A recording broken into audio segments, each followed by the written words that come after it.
તાકાત અને આયુર્વેદ શું કરી શકે અને એ આપણી ઋષિ મુનિઓની જે ધરોહર છે અને એ ઋષિ મુનિઓ શું કરી શકે કે જે ભૂત ભવિષ્ય અને વર્તમાન ત્રણ કાળનું જે જ્ઞાન જાણે અને ભગવાન ધન્વંતરીની જ્યારે કૃપા થાય ત્યારે આવી કઈક પ્રેરણા આપણને મળે.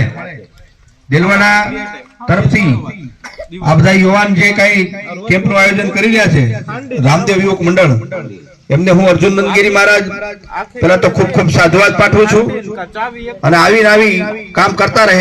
ભાઈ આવ્યો હતો, મુન્નો હતો અને કેટલા વર્ષનો હતો બેટા? 1.5 વર્ષનો હતો. અને જયારે મારી પાસે લઈને આવ્યા ત્યારે એ એમ કે એના પગ અને હાથ એકદમ કામ નતા કરતા, એકદમ બેઠો બેઠો હાલતો હતો. એવું હતું ને બેટા? બેઠો બેઠો હાલતો હતો.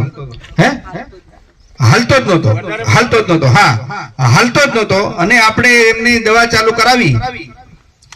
આજે એ જો પતાકડો ફેરવી રહ્યો છે, હાલે પણ છે, બધું કમ્પ્લીટ છે. આ આપણી આયુર્વેદની તાકાત છે. એમના માતા પિતા સાથે આવેલા છે, એમની સાથે જ આપણે વાત કરીએ. તો શું નામ છે પહેલા તમારું? વિનુભાઈ, શું કામ કરો છો? ફોટોગ્રાફી. આ તમારો મુન્નો છે? નજીક રાખો. શું હતી એને તકલીફ? હતી એ હતી કે તે ચાલી શકતો નતો, પ્લસ બેઠો જ રહેતો હતો. તમારી દવા પછી આમ 4 પગે ચાલે છે. ચૌહાણ વિનુભાઈ. બેન, તમારું શું નામ છે? ચૌહાણ કાંતાબેન. કાંતાબેન, શું હતું મુન્નાને તકલીફ? એટલે પેલા કોઈ બેઠતોય નતો કે ચાલતોય નતો. હવે 3-4 મહિનાથી દવા ચાલુ કરી તો 4 પગે હાલે છે.